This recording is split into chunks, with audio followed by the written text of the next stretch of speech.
आदि मानव यहाँ रहा करते थे।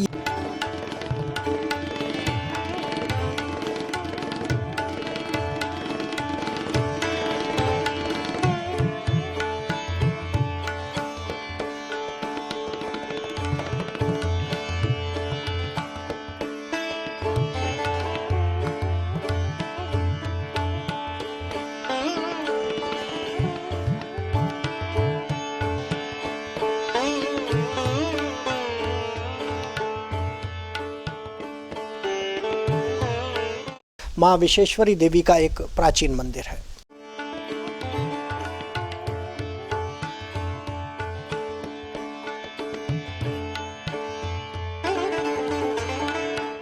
छत्तीसगढ़ के नक्शे में एक अलग पहचान दिलाई जा सकती थी।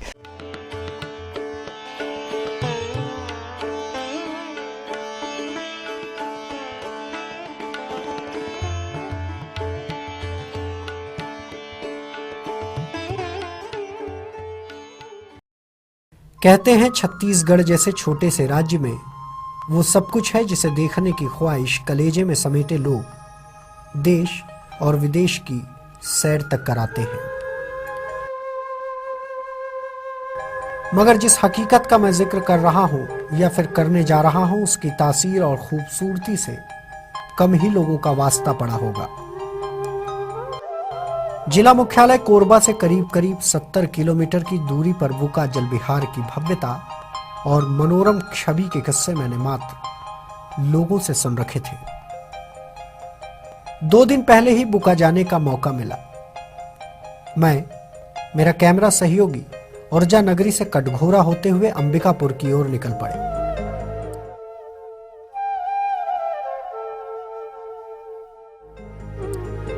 कटघोरा से अंबिकापुर मार्ग पर बुका जल विहार है। यह सुनकर मैं प्रकृति के सौंदर्य का दर्शन करीब से करने की लालसा लिए बड़ी बेताबी से आगे बढ़ता रहा।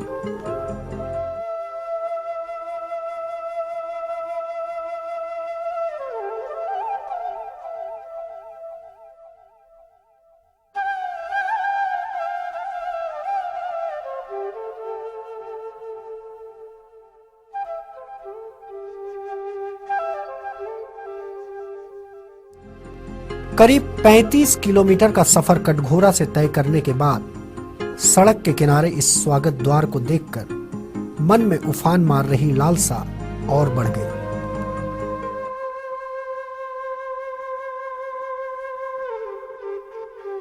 जंगल के रास्ते हमारी टीम उस सौंदर्य के दीदार को बेताब थी जिसे छत्तीसगढ़ का मॉरिशस कहा जाता है।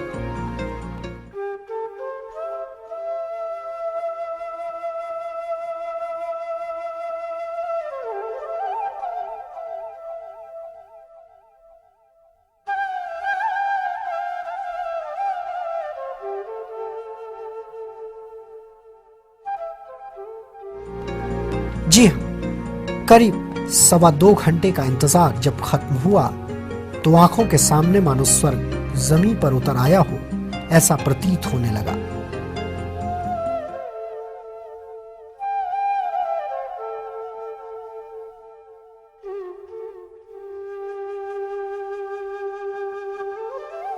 मैं इस खूबसूरत नजारे को देखता, फिर इसके वीरानेपन की वजह मन ही मन तलाशता।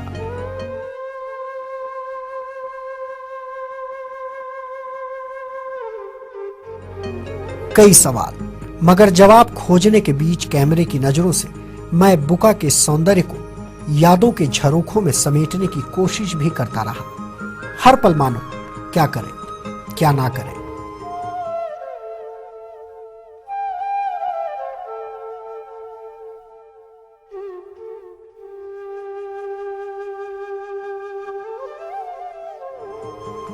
कुछ हमारे साथी बिलासपुर से छत्तीसगढ़ के इस मॉरिशस को देखने भी पहुंचे थे।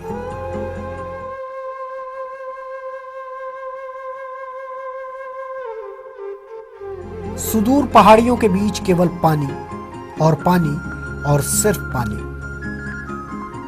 इस ना खत्म होने वाले पानी के बीच कुछ नजर आता तो बस छोटे छोटे टापू, बोट पर सवार सैलानियों की सुकून से भरी नजरें और स्वागत के लिए बार बार पानी के भीतर से बाहर निकल आती कुछ मछलियां।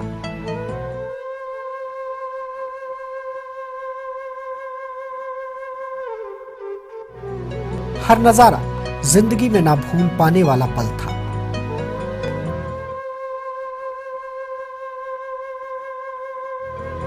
हम आपको बता दें कि छत्तीसगढ़ के कुछ चुनिंदा बांधों में एक है बांगो बांध, जिसके बीच है ये बुका जल विहार।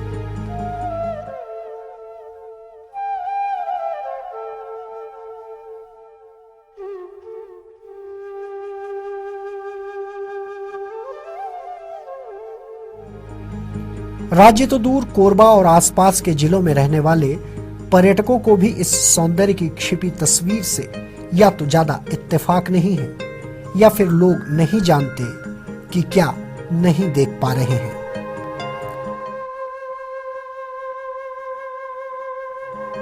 हसदेव और चोरनई नदी के संगम का ये विहंगम नजारा हर रंजो गम को भूलने पर मजबूर कर देता है।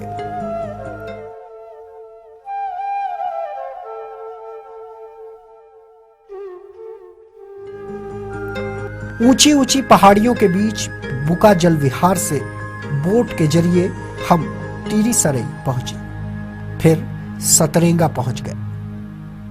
बुका से टिरी सरई का सफर पानी के रास्ते करीब 20 मिनट का था। पानी के बीच मौज मस्ती का सफर पूरे दिन कुछ ऐसे जारी रहा जैसे जिंदगी में कुछ और है ही नहीं। रोमांचित कर देने वाले इस विहंगम नजारे को देखने वालों की भीड़ भले ही मौके पर हमें कम नजर आई हो, मगर छत्तीसगढ़ के नक्शे में बुका जल विहार, टिरी सरई और सतरेंगा को अलग पहचान दिलाई जा सकती है। मगर उस पहचान के लिए शासन, प्रशासन और जमीनी स्तर पर सकारात्मक कोशिशों की दरकार है, जो हमें बुका और आसपास के सौंदर्य भरे इस इलाके में कहीं भी नजर नहीं आई। यहां वन विभाग का एक छोटा सा रेस्ट हाउस भी है। आसपास कुछ टूटे झूले कभी किए गए विकास की कोशिशों का सच भी बताते हैं, मगर उदासीनता की भेंट चढ़ा एक अद्भुत और मनोरम पर्यटन स्थल बुका आज भी पहाड़ के किसी रास्ते से मसीहा के आ जाने का इंतजार कर रहा है।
प्रकृति की खूबसूरती पर पड़ी उपेक्षा की धुंधली चादर हटाने मसीहा कब आएगा हम नहीं जानते, मगर ये कड़वी हकीकत है कि इस धरा की खूबसूरती पर ग्रहण लगाने का काम किसी और ने नहीं बल्कि हम आम इंसानों ने ही तो किया है।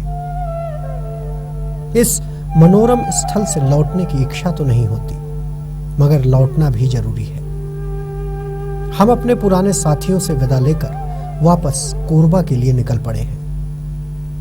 रास्ते में मुझे किसी शायर की वो चंद लाइनें याद आ गई जिसमें उसने कहा है, जाने वाले याद रहे, शाम ढले फिर घर आना है।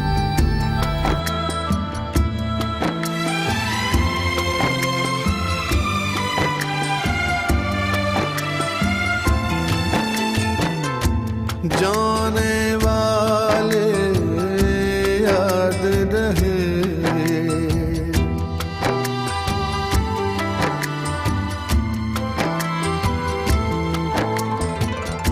जाने वाले याद रहे, जाने वाले याद रहे। शाम ढले घर आना है, शाम ढले घर आना है।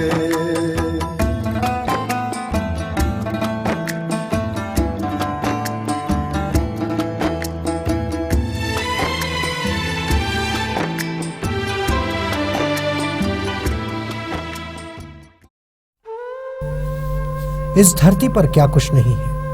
पहाड़, जंगल, नदियां, झरने और न जाने क्या क्या।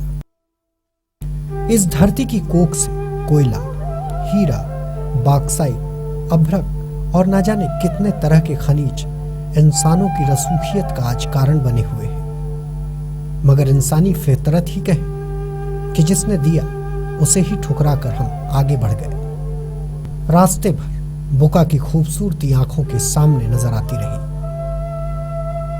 मुझे लगा कोई ऐसी चीज पीछे छूटती जा रही है जिससे कम वक्त में काफी ज्यादा लगाव हो गया है। हम उबड़ खाबड़ रास्ते पर चलकर वापस कोरबा आ गए। दूसरे दिन हमारी टीम रूमगढ़ा हवाई पट्टी के रास्ते सतरेंगा की ओर निकल पड़ी।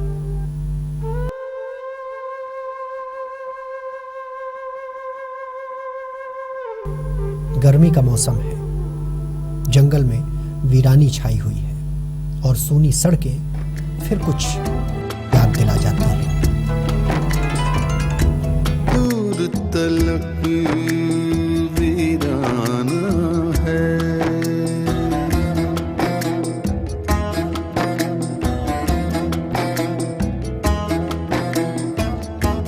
दूर तलक वीराना है, दूर तलक वीराना है।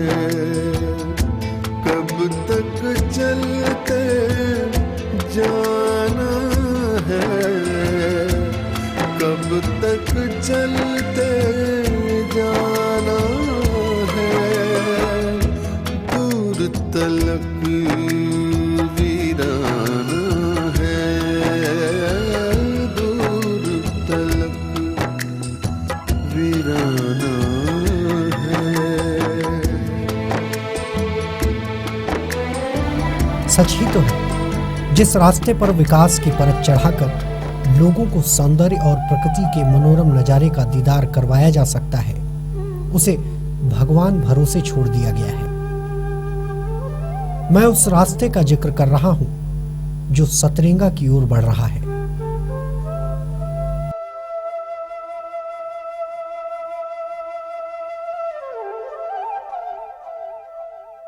कोरबा जिला मुख्यालय से करीब 40 किलोमीटर दूर सतरेंगा के किस्से मैंने काफी सुन रखे हैं। आज साथियों की बदौलत सफर उसी ओर का है। रास्ते भर तरह तरह के पहाड़। किसी पहाड़ को देखकर लगता है जैसे बरसों पुराने किसी किले की बाहरी दीवार हो।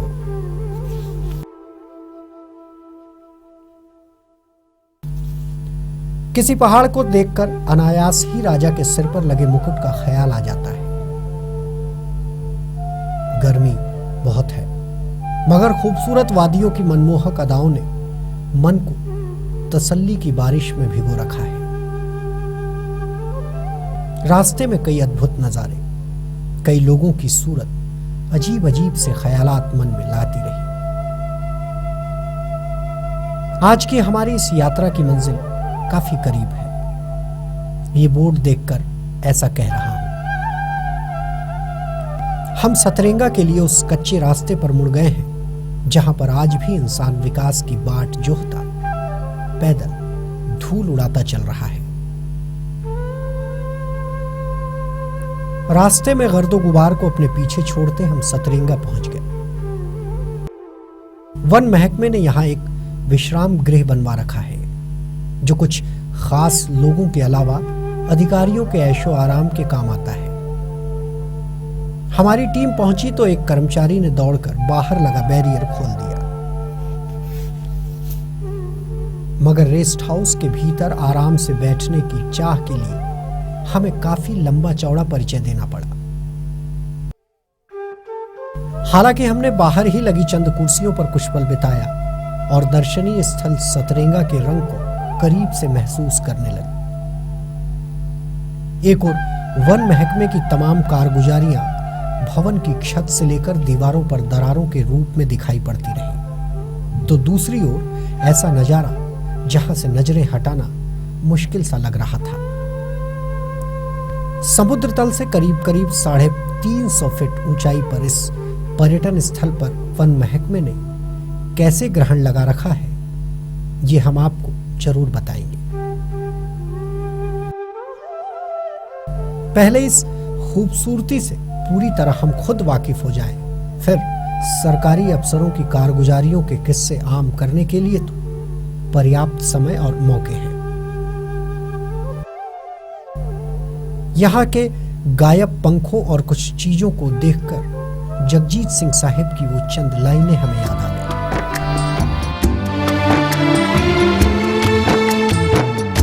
फर्क है बस किरदारों में,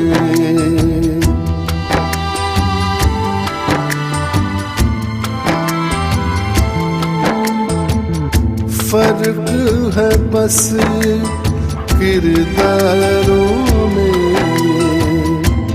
फर्क है बस किरदारों में, बाकी खेल पुराना है, बाकी खेल पुराना है।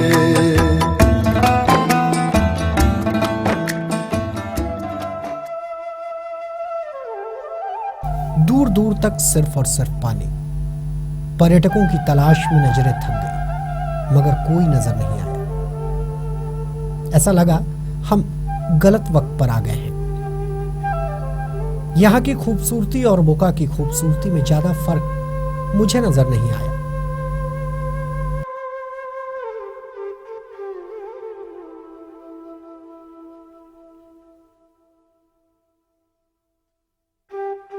जितना सुकून हमें बुका में मिला, उतना ही आराम और सुकून इस जगह पर।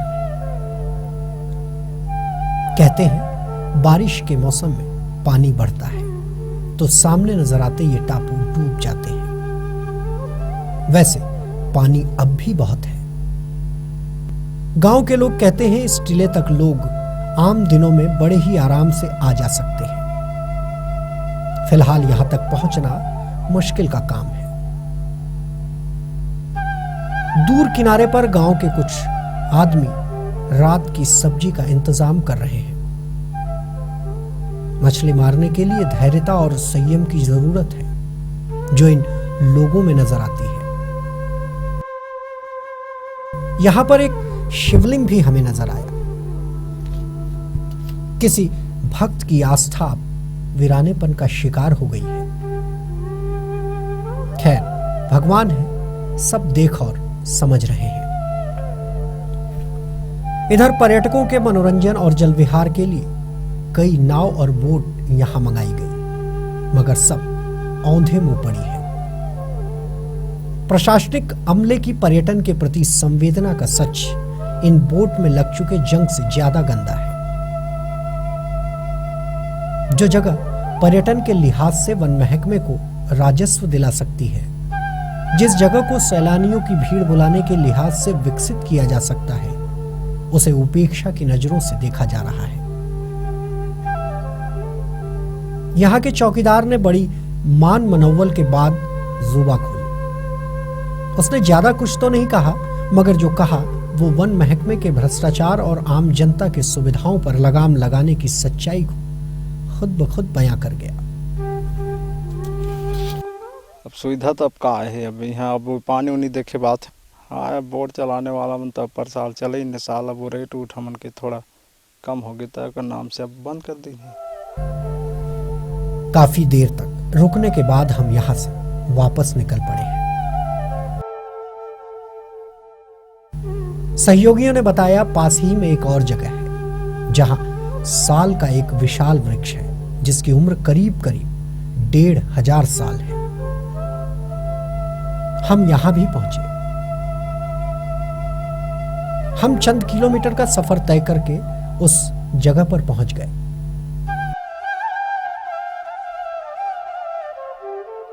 सबसे पहले साथ ले गए खाने को जमीन पर बैठकर प्रेम से खाया, फिर कैमरे की नजरों से उस पेड़ की उम्र को निहारते रहे।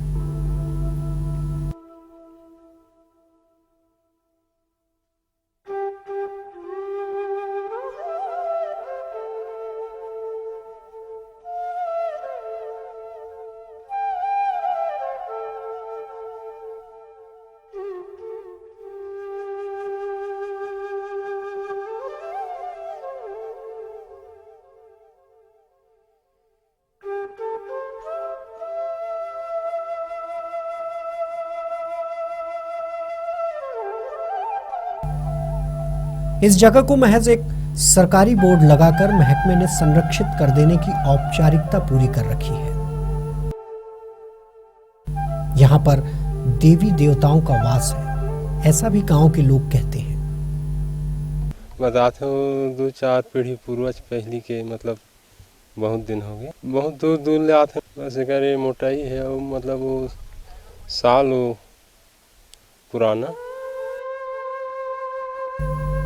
हमने जितना देखा, जो समझ आया, उस लिहाज से कोरबा के कलेजे में प्राकृतिक संसाधनों की जितनी बहुलता और संपन्नता छिपी है वो कम ही जगह देखने को मिलती है।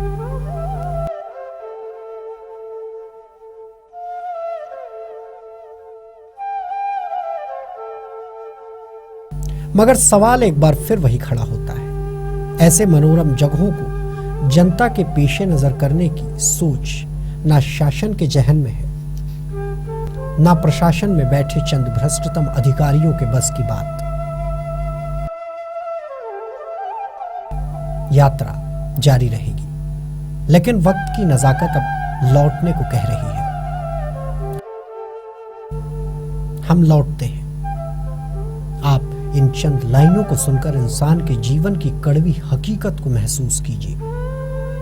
अगर हमारा इशारा आपके समझ में आ गया तो हम समझेंगे इस यात्रा का मकसद पूरा हो गया।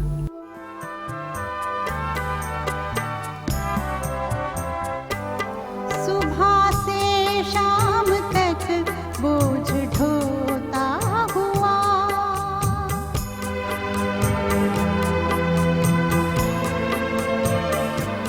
सुबह से शाम तक बोझ ढोता हुआ, अपनी ही लाश का खुद मज़ार आदमी, अपनी ही लाश का खुद मज़ार आदमी, फिर भी तन्हाइयों का शिकार आदमी, हर तरफ हर जगह बेशुमार आदमी।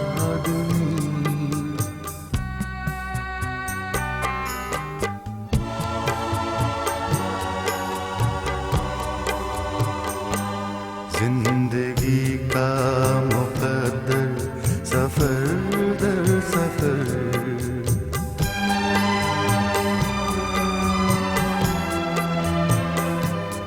जिंदगी का मुकद्दर सफर दर सफर, आखिरी सांस तक बेकरार आदमी, आखिरी सांस तक बेकरार आदमी, फिर भी